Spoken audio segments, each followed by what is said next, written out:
Amin. Beri tepuk tangan yang meriah buat Tuhan. Haleluya. Sama-sama bilang Yesus dahsyat. Sama-sama bilang Yesus luar biasa. Berikan tepuk tangan yang meriah. Silakan duduk. Tuhan memberkati Bapak Ibu saudara sekalian. Haleluya. Yesus itu baik. Amin. Puji Tuhan. Selamat siang Bapak Ibu saudara yang kasih dalam Tuhan. Senang berjumpa saudara siang hari ini. Haleluya. Puji Tuhan. Untuk bagikan berkat dan firman Tuhan. Siapa yang kemarin ikut retreat tolong angkat tangan dulu. Siapa yang tidak ikut retreat tolong angkat tangan. Siapa yang sebetulnya dia nggak tahu dia ikut retreat atau enggak? Nah, lebih parah. Ulang. Soalnya jumlahnya belum pas. Siapa yang ikut retreat kemarin tolong angkat tangan. Siapa yang belum ikut retreat kemarin angkat tangan. Kita mau berikan tepuk tangan selamat datang buat siap saudara. Haleluya. Buka kitab kita sama-sama. 1 Tesalonika 2 ayat yang ke-18. Hari ini saya mau bicara tentang iblis mencegah.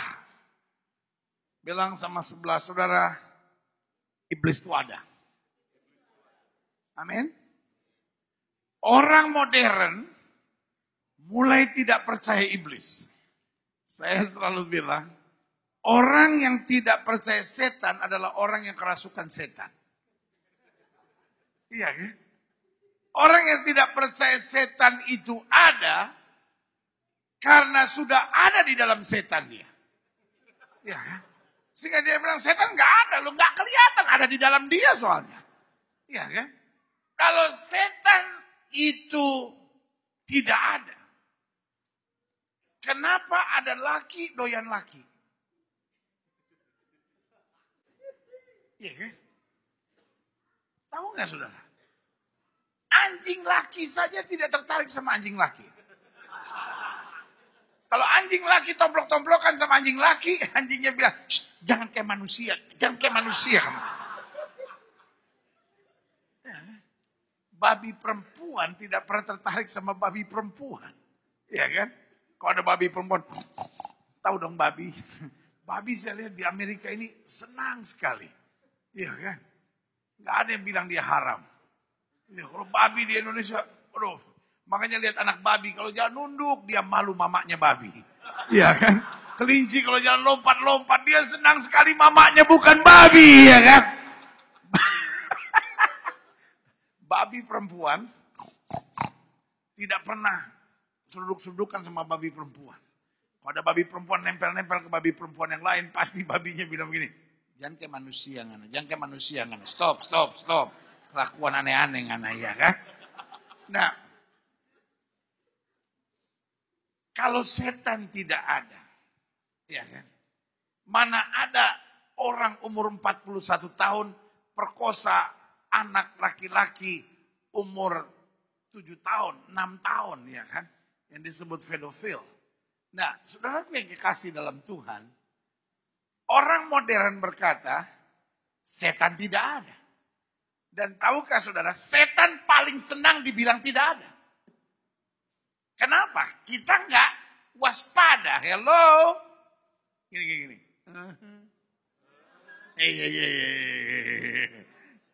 Selalu saya bilang, the church has to make some noise. Gereja itu harus ada bunyinya. Karena kalau bukan nggak ada bunyi, kita bingung mana gereja, mana Madame Tussauds Museum. Ya kan? Karena semuanya. Ya kan? Saya ulangi sekali lagi. Nah, saudara yang dikasih dalam Tuhan, ya kan? Setan paling senang orang beranggapan bahwa setan tidak ada. Karena kalau kita tidak waspada, setan akan makin bebas dalam penyerangannya. Ngerti sampai di sini? Contoh. Kalau saya baru masuk ke Philadelphia, dan saudara orang yang sudah lama di Philadelphia tiba-tiba bilang sama saya, oh Pak Gilbert, Philadelphia it's okay. Mobil gak usah dikunci, aman. Barang-barang taruh aja di dalam mobil, tanpa mobil dikunci, aman. Maksudnya ada yang amanin gitu. Setengah jam kita masuk toko, mobil gak dikunci, barang-barang ada di mobil, tiba-tiba aman, bersih semuanya. Ya, Kenapa? Maling paling senang kalau ada pemikiran di daerah ini tidak ada maling. Penjahat paling senang kalau ada pemikiran di daerah ini tidak ada kejahatan. Artinya we are not alert. Kita tidak apa? Watchful. Kita tidak waspada. Hello? Jelas sampai di sini. Amin. Ngerti kan sampai di sini? Nah, pandangan orang modern setan tidak ada itu membuat setan senang. Tetapi saudara yang kekasih dalam Tuhan, ada pandangan yang bilang setan tidak ada. Ada yang bilang setan itu ada dan menakutkan. Ada orang takut sekali kalau udah dengar setan. Dia lagi jalan, terus bunyi. Dalam namanya. Dalam. Ya. Tetapi pandangan yang ketiga ini yang saya percaya. Setan itu ada. Tapi roh yang ada di dalam kita lebih besar dari roh yang alam dunia ini. Amin. Sama-sama bilang setan itu ada. Tapi saya menang. Amin. Bilang sama sebelah saudara. Setan takut sama kamu. Amin. Kalau sebelah saudara bilang setan takut sama kamu, bilang sama dia amin gitu. Ulang.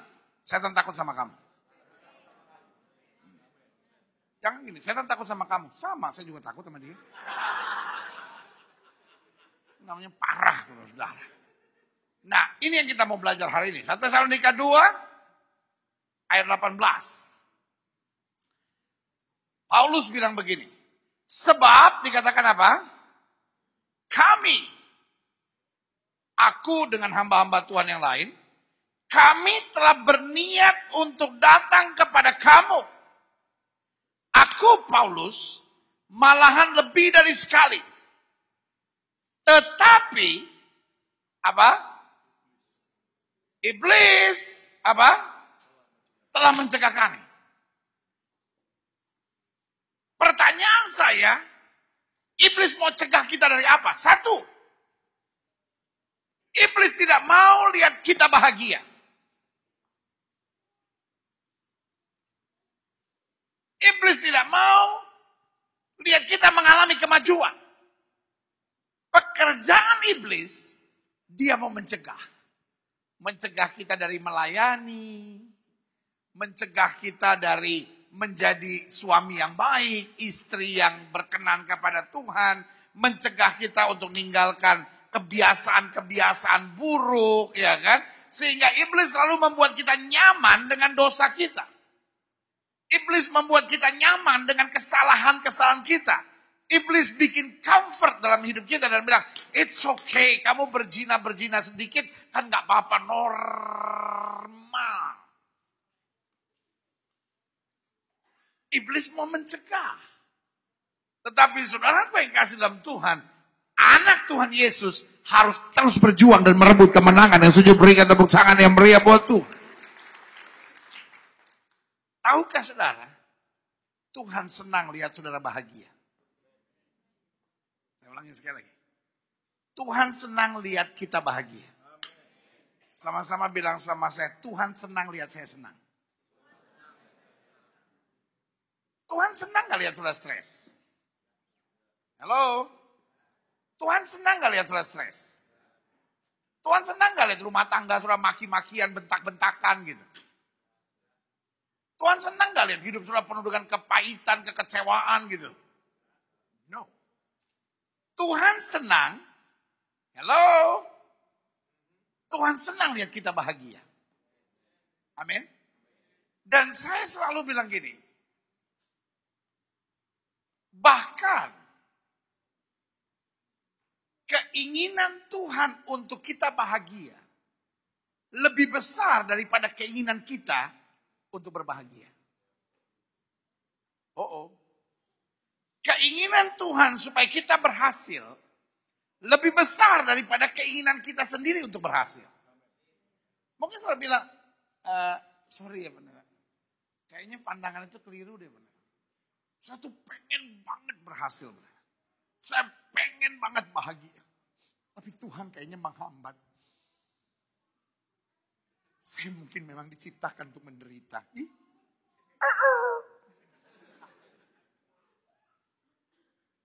Pertanyaan saya, kalau saya ingin berhasil, kalau saya ingin bahagia, apa yang sudah buat untuk keberhasilan saudara?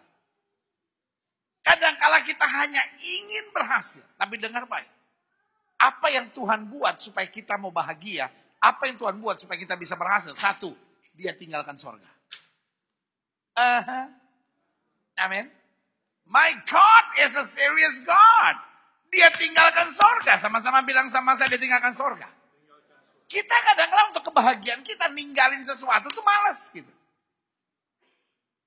Ninggalin tidur kita aja malas. Ya kan? Kadang-kadang kita mesti bangun lebih pagi. Tuhan juga belum bangun ternyata. Kadang-kadang kita untuk ninggalin kebiasaan malas kita untuk baca Alkitab tiap hari aja susahnya minta ampun. Lalu kita bilang, ya tapi kan saya ingin bahagia. No. Kristus tinggalkan sorga. Sama-sama bilang sama saya tinggalkan sorga. Jelas sampai di sini. Amin. Kita kadang-kadang gak mau ninggalkan zona nyaman kita, comfort zone kita. Hanya untuk apa? Perjuangan keberhasilan, perjuangan kebahagiaan. Yang kedua, apa bukti Kristus ingin kita bahagia? Dia mati buat kita, dia curahkan darah buat kita. Dia berkorban buat kita, dia bayar segala harganya. Kita kadang-kadang pengen berhasil, tapi kalau mesti begini, saya mesti ngalah. Saya mesti sabar. Saya mesti setia. Ya, kan? Yang ketiga, bukan hanya itu. Ketika dia kembali ke sorga, dia berikan Roh Kudus buat kita. Amin. Dan bukan hanya itu. Dia kirimkan penjagaan malaikat Tuhan. Sampai dia buat perjanjian dengan kita. Satu utas rambutmu pun tidak akan jatuh ke tanah tanpa izin Tuhan. Amin. Kita begitu berharga sampai Yesus bilang apa? Rambut di kepalamu terhitung semuanya. Sekarang saya mau tanya, jumlah rambut sudah berapa? Gak usah saya tanya rambut lah, alis saja berapa? Ya, masih belum bisa. Bulu mata jumlahnya berapa? Makanya Tuhan tuh sayang sama Indonesia. Saya percaya Indonesia itu negara yang paling disayang Tuhan. Bayangkan kita merdeka tanggal 17 Agustus tahun 45. Haleluya, Tuhan baik. Makanya kita punya dasar negara Pancasila. Kita punya lambang negara Garuda. Iya kan? Kenapa Garuda itu hebat dong Garuda ya kan? Makanya kan kalau dulu kita sekolah kan 8 itu apa? Buntutnya. 17 itu apa? Sayapnya. 45 itu apa? Bulu leher. Mantap. Lulus saudara. Ya. Coba kalau kita merdeka tanggal 1 bulan 1 tahun 1. Lambang negara kita apaan? Capung. Ya kan? 1. Ya kan? Jadi Indonesia ini disayang Tuhan. Tuhan udah atur luar biasa. Makanya in everything we have to thanks God. Ya kan? Kita ini harus bersyukur sama Tuhan. Tanggal kemerdekaan aja Tuhan sudah atur. Ya kan? Raja Wali. Ya kan? Taruhlah misalnya tanggal 12 gitu. Bulan 1. Ya kan? Bukan Raja Wali. Emprit. Ya kan? Tahu emprit? Emprit itu terbangnya gak jauh, bunyinya banyak. Emprit. Kok Raja Wali gak pernah bunyi? Bunyinya Raja Wali itu tahu gak sudah? Bunyinya cuma sekali. Kalau dia mau terbang dia bunyi. Wah! Terus dia gini. Terus dia naik ke atas. Itu Raja Wali. Ya kan? Jadi kalau di gereja orang kebanyakan ngomong kerja juga enggak. Itu namanya emprit. Jangan ketawa emprit. Ya kan? Kan di gereja ada tuh yang ngomong kerja enggak ngomong aja. Lu tahu belum sini kan gini. Nah, sekarang kita udah tahu emprit ya. Banyak gereja pecah bukan karena setan, karena emprit. Enggak percaya. Saudara, saya 30 tahun dalam pelayanan. Saya udah tahu banyak gereja pecah itu bukan karena setan, tapi karena emprit. Ya emprit ya. Gereja maju bukan karena orang-orang hebat. Karena mentalnya mental Garuda. mental Raja Wali. Wah, ada badai naik, par Raja Wali. Tanya sama sebelah saudara, Raja Wali atau emprit? Tadinya sih emprit. Masih mending kalau tadinya emprit sekarang Raja Wali. Repotnya tadinya Raja Wali sekarang jadi emprit. Aduh, macam-macam. Tuhan tuh sayang Indonesia. Ya kan? Makanya merdekanya persis 17 Agustus tahun 45. Kalau bulan 1 tahun 1 emprit. Ya kan? Atau enggak capung sekalian. Ya kan? Jadi hari ini saya mau bilang buat saudara, gini-gini. Hidup Kristen, Allah mau kita bahagia. Keinginan Tuhan untuk kita berhasil, keinginan Tuhan untuk bahagia, lebih besar daripada keinginan kita sendiri. Yang pertama apa tadi saya bilang?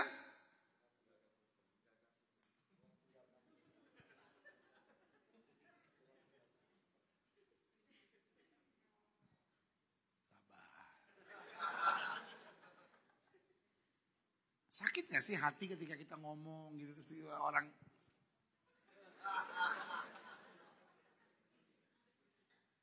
Ya pendeta mesti sabar, walaupun sebetulnya udah makan hati, jantung, paru-paru, usus semua udah kemakan ini. Ulang! Apa yang Yesus buat demi keberhasilan kita? 1, dia tinggalkan sorga. Yang kedua apa? Dia mati buat kita. Yang ketiga apa? Dia kirim Roh Kudus buat kita. Yang keempat apa? Dia jaga kita dengan pasukan malaikat. Sampai dia jamin 1.000 boleh rebah di sisi kiri kita, 10.000 boleh rebah di sisi kanan kita. Itu tidak akan menimpa kita. Berikan tepuk tangan yang meriah buat Tuhan. Rambut di kepala kita terhitung semuanya. Amin. Tidak akan jatuh ke tanah tanpa izin Tuhan. Belum puas sampai di situ. Dia juga berikan firman buat kita. Amin. Firman itu apa? The road map. Ya kan? Petunjuk jalan. Ya kan?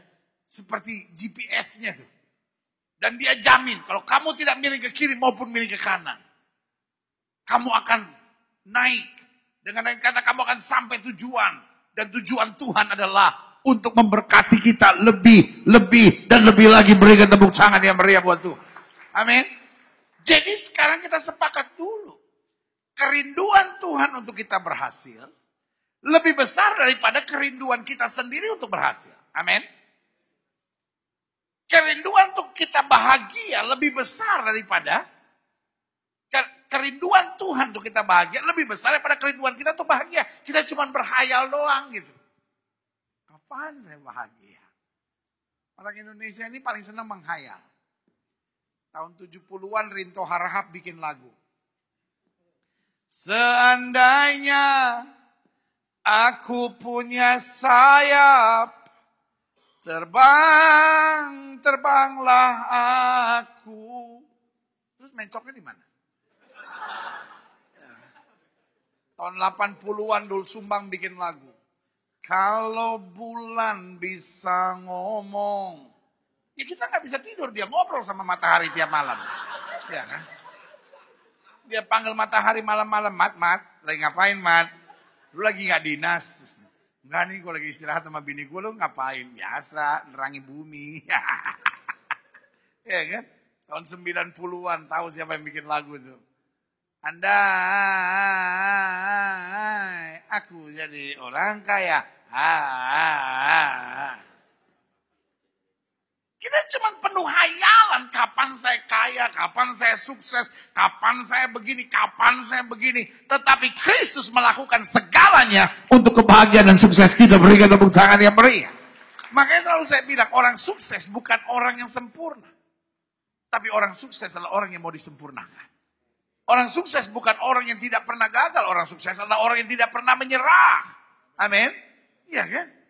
Orang sukses adalah orang yang dibentuk melalui waktu dan proses kehidupan. Amin. Berarti waktu saudara melihat, kok saya belum sukses? Selalu saya bilang, belum sukses bukan berarti tidak sukses.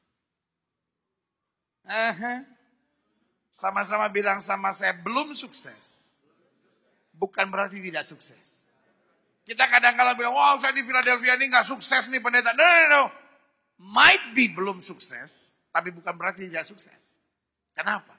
Orang-orang sukses bukanlah orang-orang dilahirkan untuk menjadi sukses. Tapi orang-orang sukses adalah orang yang diproses melalui badai yang besar. Sehingga dia dikuatkan untuk meraih keberhasilan. Yang sujud berikan tepuk tangan yang meriah. Nah, makanya ayat ini bilang, sebab kami telah berniat untuk datang kepada kamu. Aku Paulus pernah lebih dari sekali. Tapi iblis telah mencegah kami. Nah pertanyaannya, when the devil tried to block our ways, kalau setan mulai mencegah dan menghambat kita, apakah kita menyerah? Paulus bilang gini, aku tahu kepada siapa aku percaya, aku yakin dia berkuasa. Nah, karena itu kesimpulan saya, pada dasarnya suka atau tidak suka, iblis selalu akan mencegah kita untuk melakukan hal-hal yang positif. Kalau sudah menatap saya dan berkata, pendeta kenapa ya? Saya pengen berhenti merokok, kok susah banget ya. Saya pengen lepas dari kebiasaan buruk saya, kok susah banget ya. Saya pengen berhenti untuk tidak melakukan hubungan seks sebelum nikah, kok susah banget ya. Saya pengen gitu belajar jadi istri yang lebih sabar gitu, ngerti suami saya, kok susah banget ya. Karena iblis mencegah kita untuk melakukan hal-hal yang positif. Jelas di sini. Tetapi kita jangan jadi orang Kristen yang bodoh.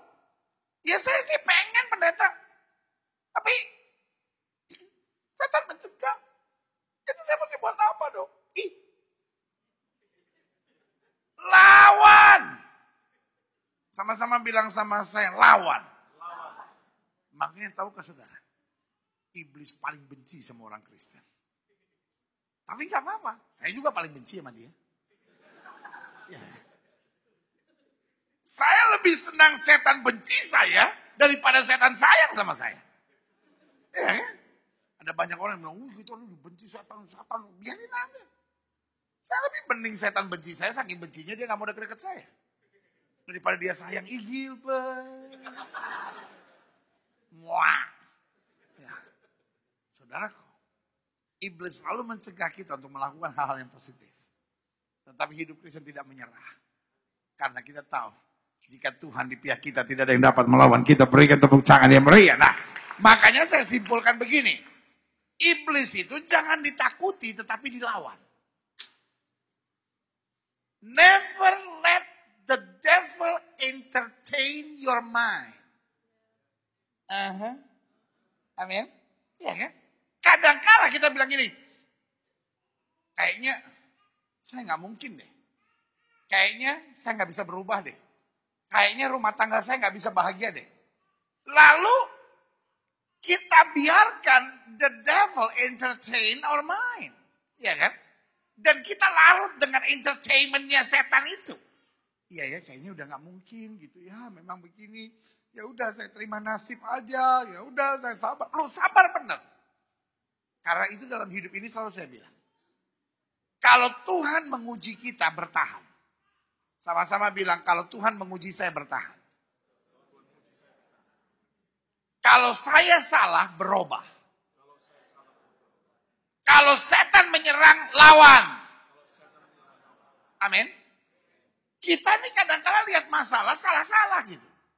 Salah kita tapi setan yang kita tolak. Suami kabur nih Bu dari rumah Bu. Kenapa? Bacot kita, waduh gak karuan Bu. Bacot kita kayak ada siletnya gitu Bu. Jangankan suami Bu. Anjing aja di rumah sampai stroke Bu. Tahu anjing stroke Bu? Sampai gini nih. Anjingnya sampai stroke Bu. Benar Bu. Karena ibu udah lebih dari emprit Bu. Ya, suami kabur. Terus ibu tolak-tolak setan. Dalam nama Yesus setan yang membuat suami kabur. Aku tolak. Sama setannya bilang, bukan gue. Bacot lu tuh. Ada anak muda yang pacaran putus ganti. Kenapa? Memang karakternya jelek Bu. Ada orang karakternya jelek banget bener. Kucing aja sampai lihat dia meong gitu lari. Ya. Lalu dia bingung kenapa Tuhan. Setan-setan jomblo sedang menguasai saya. Setan-setan diputusin menguasai saya. Setan aja lihat sudah pengen mutusin saudara juga. Benar. Nah gini. Kalau itu salah kita, apa tadi saya bilang? Berubah. Jujur aja. Ada orang di pelayanan ya. Gini. 1 kali, 2 kali pindah gereja wajar lah. Karena mungkin ada persoalan-persoalan tertentu lah, normal lah. Gitu ya. Tapi ada orang, itu anggota GKMM gitu, gereja Kristen muter-muter. Ya kan? Lama-lama GKMM SP, gereja Kristen muter-muter sampai pusing. Ya kan? Lama-lama GKMM, SMM gitu. Gereja Kristen muter-muter sampai muntah-muntah saudara-saudara ya kan. Karena dia muter terus ya kan. Ya kan. Ada orang gitu. Nah kenapa? Karena setiap kali dia masuk gereja. Dan gini-gini, kita sepakat dulu. Tidak ada gereja yang sempurna. Sama-sama bilang sama saya tidak ada gereja yang sempurna. Amin. Dan permintaan saya buat saudara yang suka muter-muter gereja ini cuma satu. Kalau saudara lihat ada gereja yang sempurna, jangan saudara masuk. Dengan saudara masuk gereja itu pasti jadi rusak lagi. Ya kan? Karena rupanya pembawa masalahnya itu saudara gitu ya kan. Jadi kalau lihat gereja sempurna, oh gue jangan masuk deh, kesian tuh gereja. Karena ada ada yang ngeliatin saya gini lagi. Jangan-jangan mengena betul di hatinya itu. Ya kan? Maksud saya gini. Kita kan biasanya gitu kan, pas masuk gereja dari luar gitu, kita anggap semuanya beres gitu. Pas kita udah mulai masuk, aduh gak nyangka ya kok gereja tuh gitu ya. Gini, tidak semua masalah tuh karena setan. Amin. Tidak semua masalah juga merupakan ujian Tuhan. 78% masalah yang terjadi dalam hidup kita, itu adalah kesalahan kita. Amin.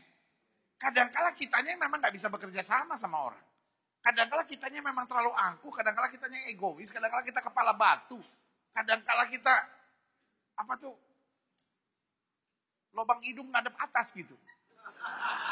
Tahu lubang hidung ngadep atas gitu, kalau ngeliat orangnya. Tunggu sampai kemasukan air baru nunduk. Yang ketawa lu sadar. Ya. Karena memang belagu banget gitu orangnya. Sama setan aja kaget. Jadi lu lebih belagu dari gue katanya. Ya. Nah 78% masalah dalam hidup ini kalau kita mau jujur itu karena salah kita. Nah kalau salah kita berubah. Amin. Tetapi ada banyak juga masalah yang terjadi serangan setan. Kalau serangan setan lawan. Sama-sama bilang sama saya lawan. Nah, kalau Tuhan menguji kita, setia. Amin.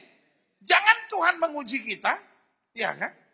Lalu kita lawan dalam nama Yesus setan-setan tolak keluar. Sampai malaikat bilang saya keluar.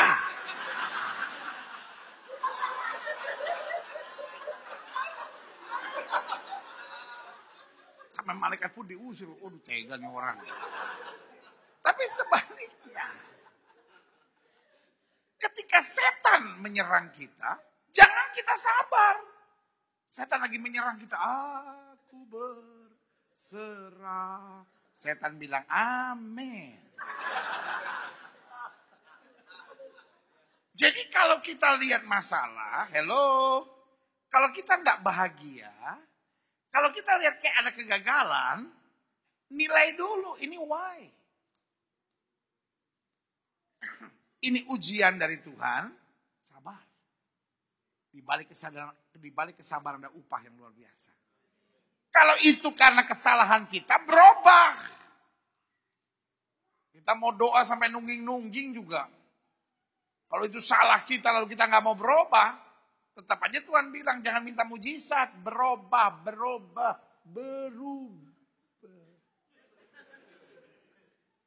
Jelas sampai di sini. Amin. Nah, iblis itu jangan ditakuti, tapi lawan. Pertanyaannya gimana kita bisa melawan iblis? 1, kita harus hidup dengan syukur dan sukacita. Sama-sama bilang sama saya syukur dan sukacita. Setan paling senang 1, dengan orang yang emosional. 2, orang yang suka ngambek. 3, orang yang simpan kepahitan. Jadi kalau ada orang tuh suka ngambek, ada orang suka emosional, ada orang suka simpan kepahitan, peluk dia bilang gini, wah lu anak kesayangan nih. Anak kesayangan siapa? Pak Lukas ya? Enggak, setan.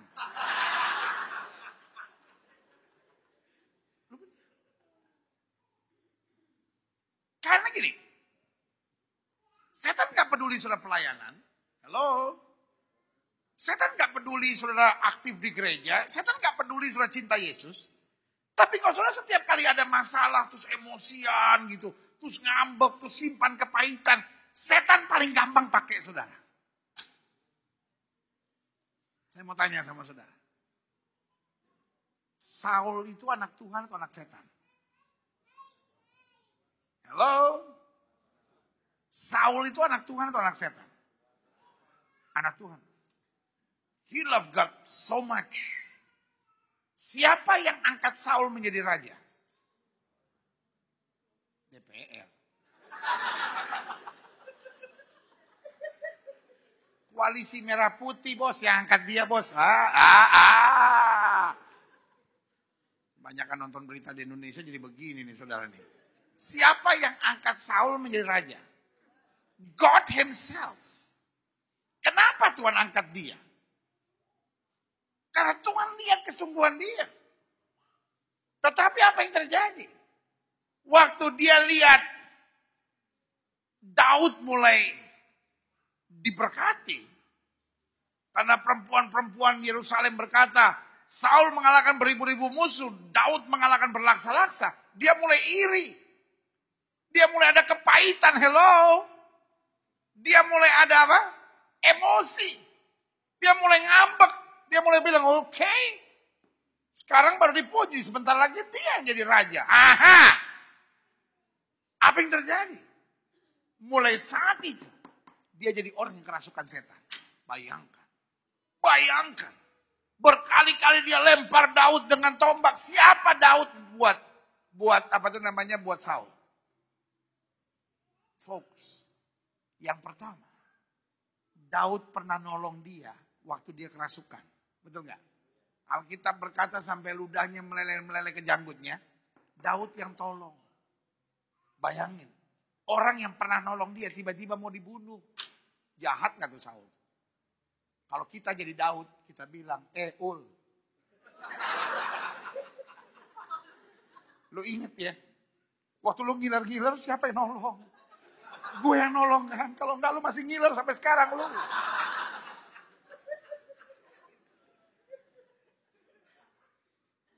Biasa gitu kan, kita senang apa tuh, ngungkit-ngungkit kebaikan kita kan. Udahlah, kalau kita bisa berbuat baik itu anugerah, jangan diungkit-ungkit saudara.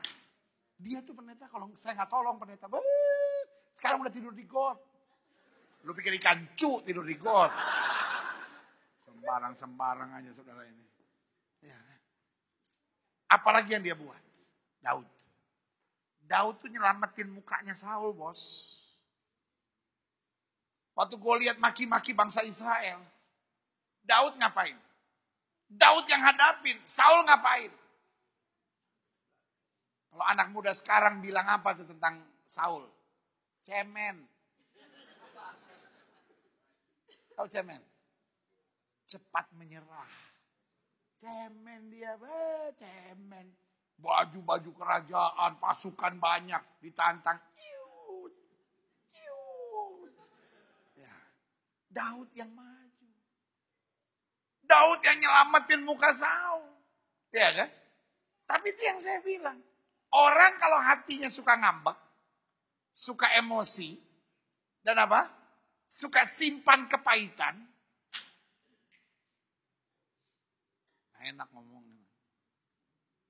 Karena kelihatan dari muka-muka saudara, gue ini kayaknya nih. Gue ini kayaknya. Sorry ya, pakai bahasa ini.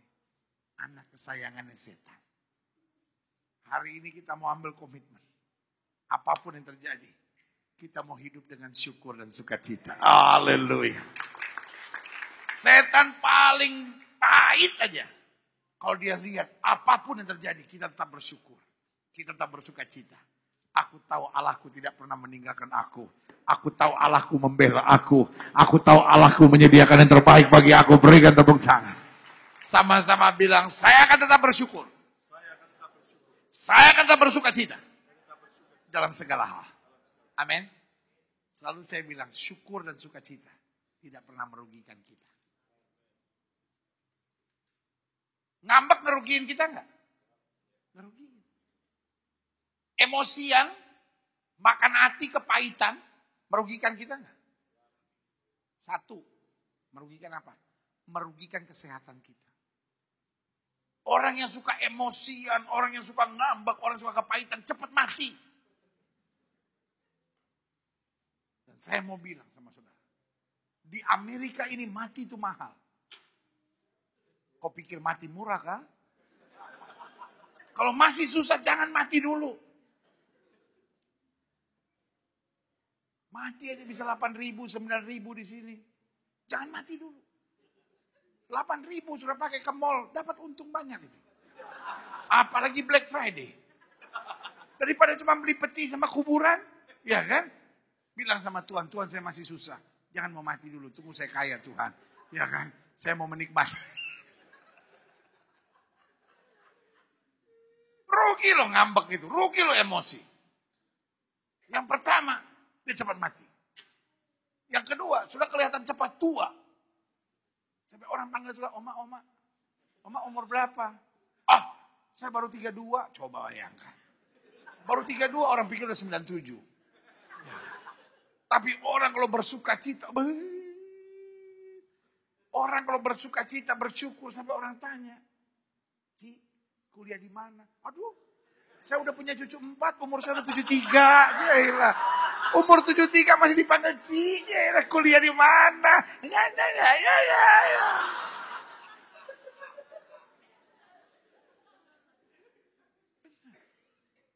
Orang yang suka emosi, gak banyak teman. Kita gak suka duduk sama orang yang sebentar-bentar marah gitu. Ya kan? Makanya saya kalau duduk sama orang, saya cari-cari gitu. Saya paling gak betah duduk sama orang yang di sebelah saya tuh umurnya udah 60 ke atas. Saya kalau duduk, paling senang duduk sama orang yang umurnya 20-an, 30-an, tuh enak gitu. Pendeta, itu, apa tuh namanya? Grup basket, sudah apa namanya?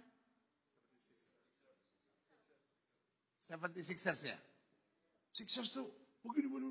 Wow, itu kan asik kita nontonnya. Yankees tuh begini. Itu enak. Tapi kalau saya duduk sampai 60 tahun, ya. Bentar. Pendeta tekanan darah berapa?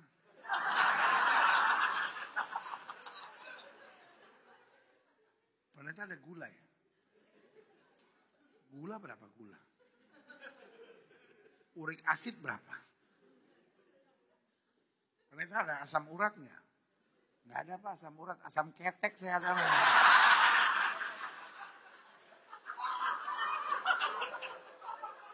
Ini sebetulnya pergaulan atau mau ngisi pendaftaran rumah sakit nih? Gue kayak duduk di depan apoteker, ya kan? Kayak isi pendaftaran gitu. Umur berapa? Tekanan darah berapa?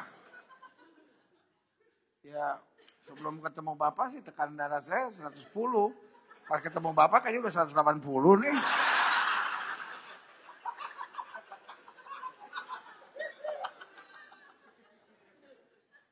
Iya kan? Habis manis ditaruh di darah. Manis itu taruh di muka, bos. Iya kan? Muka manis, darah nggak boleh manis. Ini muka pas-pasan, darah manis. Makanya gini, ada cara yang paling mudah untuk hidup sehat. Belajar bersyukur, belajar bersukacita dalam segala perkara. Wow. Orang kalau banyak bersyukur, matinya lama. Gak mati-mati aja saudara. Setan juga bete lihat dia. Ini orang ada masalah bersyukur terus. Ya kan? Paulus dan Silas masuk di penjara, bersyukur saudara. Daniel di gua singa, bersyukur. Orang-orang yang bersyukur dan bersukacita. Selalu ada pembelaan, selalu ada mujizat, selalu ada berkat buat hidupnya. Haleluya. Satu, kita bisa melawan iblis. Jadi jangan sudah pikir kita melawan iblis hanya dengan mengusirnya. Waduh. Karena gini, saya perhatikan. Jenis gereja itu ada dua. Ada satu gereja-gereja yang saya sebut gereja-gereja solemn gitu. Gereja-gereja yang lebih lebih sopan lah. Ya kan? Jadi kalau ada yang kerasukan setan, bisa GKI, terus HKBP gitu kan. Kalau ada yang kerasukan setan, pendetanya dipanggil, didoakan. Pendeta yang berdoa. Bapa di sorga, kami panggil Engkau di dalam nama Tuhan Yesus. Di hadapan kami, ada salah seorang saudari kami yang kerasukan setan. Kirimlah pasukan malaikat sorgawi, menghancurkan setan-setan di dalam diri saudari kami. Demi nama putramu yang tunggal kami berdoa. Berbelas kasihanlah kepada kami. Amin. Setannya lari gak? Setannya lari gak? Jangan bilang enggak lu. Digampar sama orang HKBP lu. Emangnya sudah pikir doa kayak gitu gak ada kuasanya? Ada juga. Setannya lari juga, tapi ada tempo dong gitu. Maksudnya ada waktu untuk setannya beres-beres dulu di dalam gitu kan. Tenang-tenang, terus baru keluar gitu kan. Nah yang repot gereja-gereja kayak kita nih. Betani lah, Pantekosta lah, Betel lah. Wah, gereja-gereja kayak begini kalau ada orang kerasukan setan. Gak usah manggil pendeta. Pengerjanya kalau datang dalam nama Yesus, setan dengar. Bayangkan setan, oh ini gereja yang itu tuh. Setan juga udah kena nih, wah gereja yang itu tuh, salah gereja nih. Ya kan? Maksudnya salah ngerasuk orang yang dari gereja mana gitu kan. Karena kan kalau gereja kita ini kan kalau lihat orang kerasukan setan kan gak usah panggil pendeta lagi, pengerja kayak apa kayak pemain musik aja udah berani. Dalam nama Yesus setan dengar. Ya kan? Setan aku ikat, ku tak ikat. Kan setan harus dengar dong. Kalimat orang benar tuh. Tak ikat. Aku patahkan engkau. Patah. Aku hancurkan engkau. Hancur. Aku usir engkau keluar. Sama setan dia bilang, so hancur.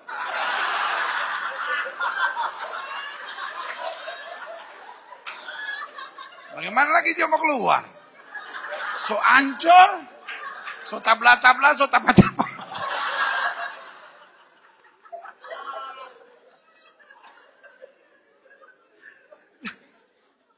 Konsep kita kadang-kadang usir setan tuh gitu.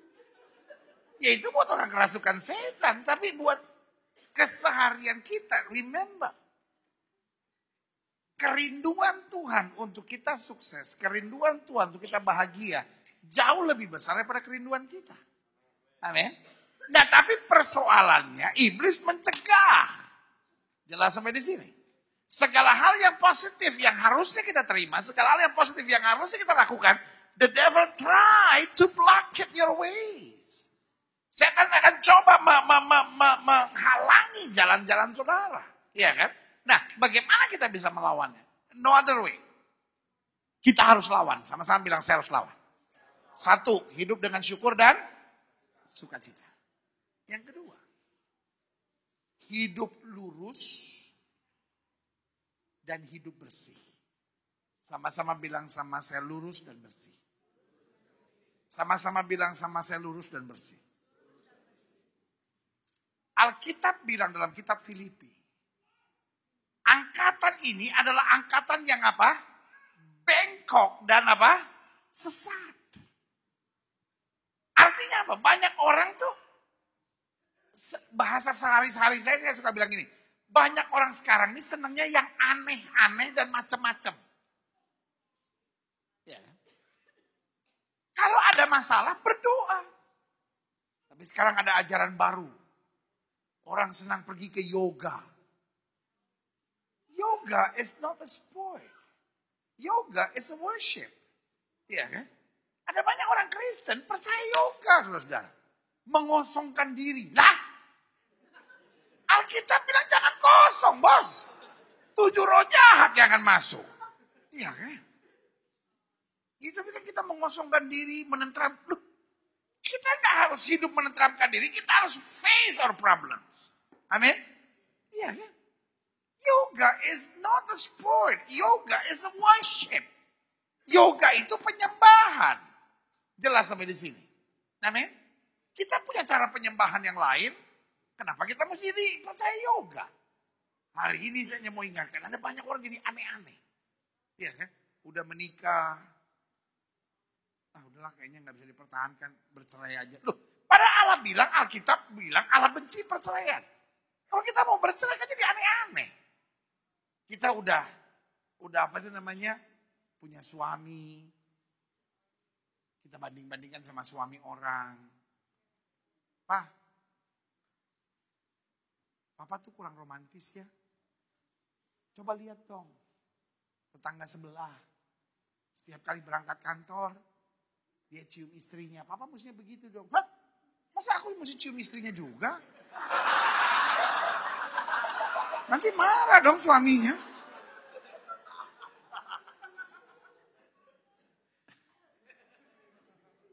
Gini. Jangan aneh-aneh, jangan macam-macam.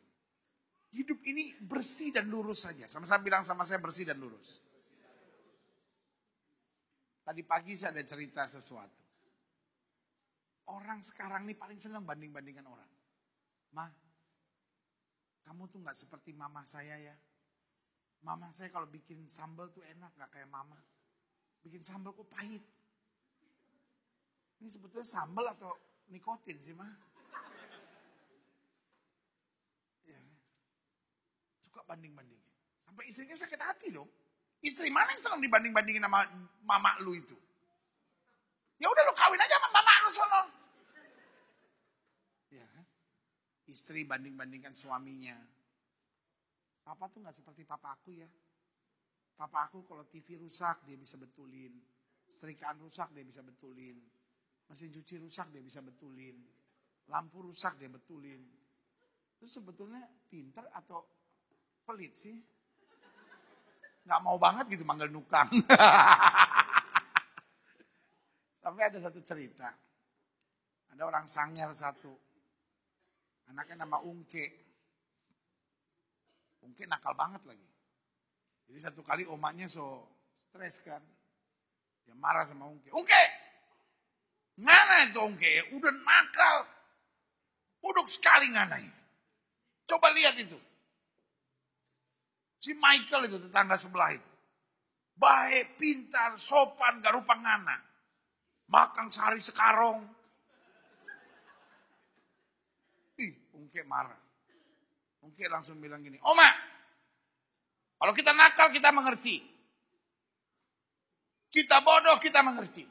Oma mau marah silahkan. Tapi jangan banding-bandingkan dengan orang. Kita gak suka. Emang Oma mau dibanding-bandingkan? Oma marah. Oma bilang, Ungke, kita nyarupa ngana. Mau banding-bandingkan dengan siapa? Oh jadi Oma mau dibanding-bandingkan? Iya mau, siapa? Oh, dengar ya. Jadi Oma minta dibanding-bandingkan. Nih, saya mau banding-bandingkan nih. Ya bandingkan sama siapa? Lihat Oma-Oma yang lain. Sudah mati, kenapa Oma belum? Siapa Oma belum mati? Sementara yang lain so mati. Udah Oma langsung ambil satu.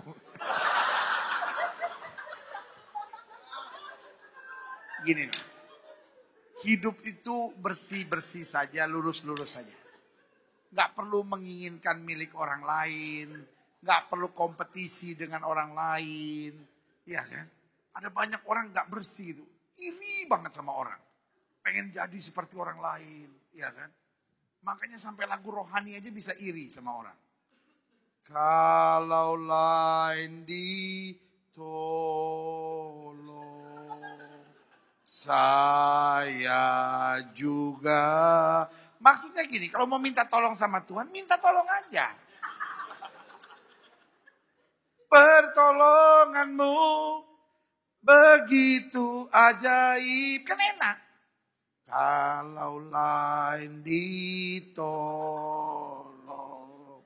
saya juga. Maksudnya kalau mau minta tolong sama Tuhan, minta. Nggak usah, Tuhan, yang lain Tuhan tolong. Kita dang. Ya.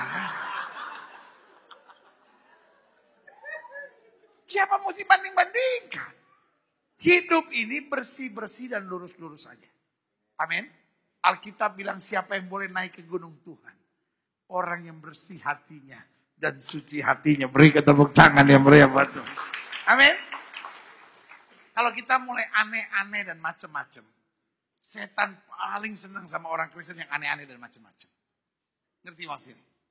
Kita boleh saja orang gereja, kita boleh saja cinta Yesus, tapi kalau keinginan kita aneh-aneh dan macam-macam, titik itu iblis masuk. Makanya Alkitab bilang apa? Jangan beri kesempatan kepada iblis. Yang ketiga, gimana kita bisa melawan iblis?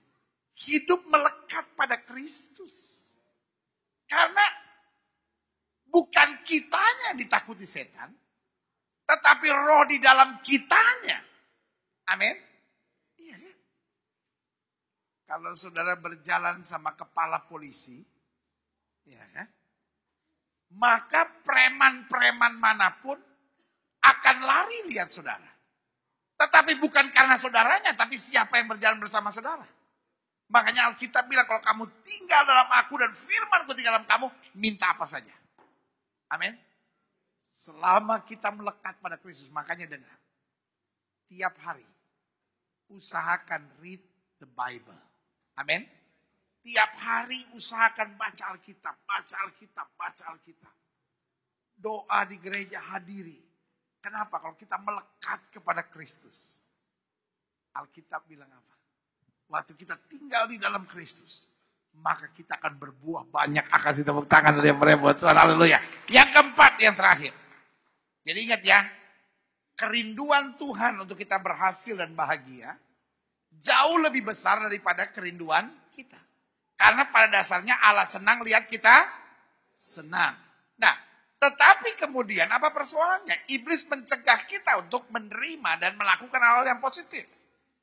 Tetapi kita juga jangan menyerah dong, lawan. Amin. Karena ujian itu ada 3. 1, ujian dari Tuhan. Yang kedua, kesalahan kita. Yang ketiga, serangan iblis. Kalau itu ujian dari Tuhan, saya sabar.